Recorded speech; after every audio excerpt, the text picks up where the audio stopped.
Welcome back to OTT Sports. I'm Michael Broughton. I'm Mark Panis. And Mark, it's gone in a flash, but it's well over a decade now since I was a headhunter recruiting C-suite execs to the sports industry. And it was a really fun and interesting time to see what the chairman and CEOs of the late noughties were looking for to bring into their sports organizations. Back then, what was interesting was there was genuinely an emphasis when they asked about blue sky thinking to look at big brand companies like an FMCG, P&G, so on, because they all position themselves as, look, we're a big brand. They weren't spending the marketing budgets, but we're a big brand. Fast forward 10 years, it's like, well, we're a media company, so we should be hiring media people. Maybe because you don't actually see very senior media people in sports teams. What has remained consistent, and even when they asked you for blue sky thinking, what they generally ended up hiring was someone who had sold sponsorship at a senior level in a prior team, maybe in a different industry, but understood how you package up sponsorship. Sure. Well, Michael, today actually, aren't we hearing people say we're a data company, right?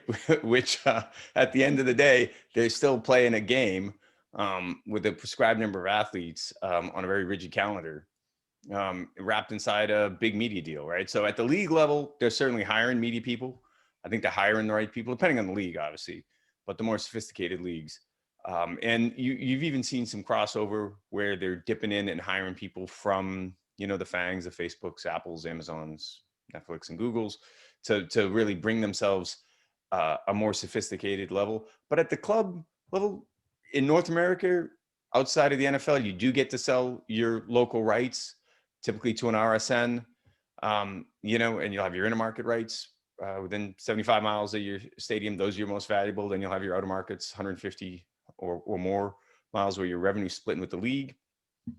But in the rest of the world, once the league deal is done, the media deal is done at a league level, you're down to just selling sponsorship inventory. So it makes sense that that's who has been hired and is still being hired in.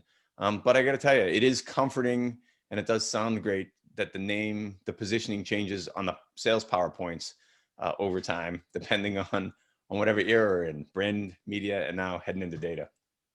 Yeah, and look, what's interesting is that ultimately, as we said, the same kind of person gets hired consistently, right? And I don't actually have an issue with that, because if that's what you've got to sell, that's fine. If you want to change, if you want to hire somebody different, ultimately you need to change your business model. Saying you're hiring a media person but remaining effectively a sponsorship business, it's pointless, right? So to me, I would argue, and I think I'd win this argument, but there we go. We can debate all day. I think this sport is a consumer business. Ultimately, the fans are consumers. They might not want to be described as that, but the fans are consumers. And yet we also, who we're hiring is a B2B specialist. Effectively, you're selling to,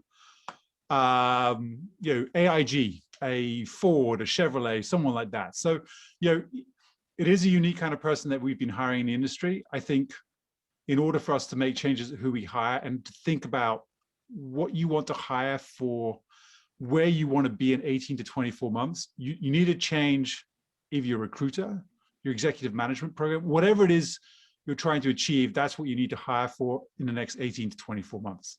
Yeah, I think the commitment has to happen at the ownership level. We've seen it in the more sophisticated, sports property ownership groups with the creation of those top codes we've talked about previously. And they're hiring great people in, great CFOs. They might hire a great media person. They're certainly hiring great analytics and data people at the top co level, and then spreading it across all their assets. That's great. At the club level, the top clubs are investing in people that are forward looking from a data, not just aggregation, but also utilization standpoint.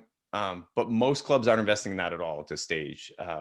And they're all hoping for some, all-in-one dashboard solution that's going to give them tremendous insights. But at the end of the day, they tend to be focusing on how many tickets are we going to sell in the next 4 matches, which, by the way, was done 15 years ago on the back of a napkin at the end of a long lunch and was probably just as accurate. Yeah. Well, we've come a long way. We've still got a long way to go. We will continue to cover who does all the work here at OTT Sports. So join us on Clubhouse for the OTT Sports Speakeasy. Follow us on YouTube or innermarketmedia.com. But from everybody here, thank you for watching.